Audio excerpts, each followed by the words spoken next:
এখানে সব ধরনের মশলা আছে, হলুদ গুঁড়ো, মরিচ গুঁড়ো, মশলা, আদা রসুন বাটা, একটু পানি দিয়ে গুঁড়িয়ে অবশ্যই সরিষার তেল দিয়ে রান্না করি। সবগুলো মশলা একসাথে দিয়ে দিই।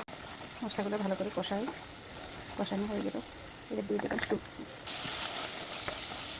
শুটকিগুলোকে অফ ক্যামেরাতে কষিয়ে নিলাম। এবার দিয়ে দিলাম চিংড়ি মাছগুলোকে কষিয়ে নেব। চিংড়ি মাছ কষিয়ে নেওয়ার পর কয়েকটা কষানো করে রসুন দেবো। ভালো করে একটু কষিয়ে নেব। ভালো করে কষিয়ে দিয়ে দিলাম টমেটো, কয়েক টুকরো কাঁচামরিচ।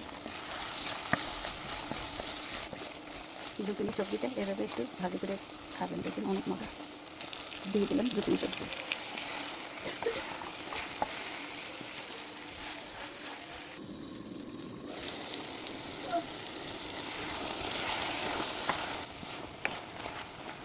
অল্প একটু পানি দেবো, বেশি পানি দেওয়া লাগবে না, কেন সবজিগুলো অল্পতে গলে যায়।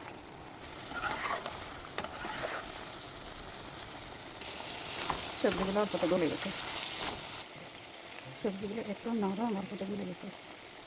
দিয়ে দিলাম ধনিয়া পাতা। হয়ে গেল জুকিনি সবজি ভাজি। এই যে ফাইনাল লুক।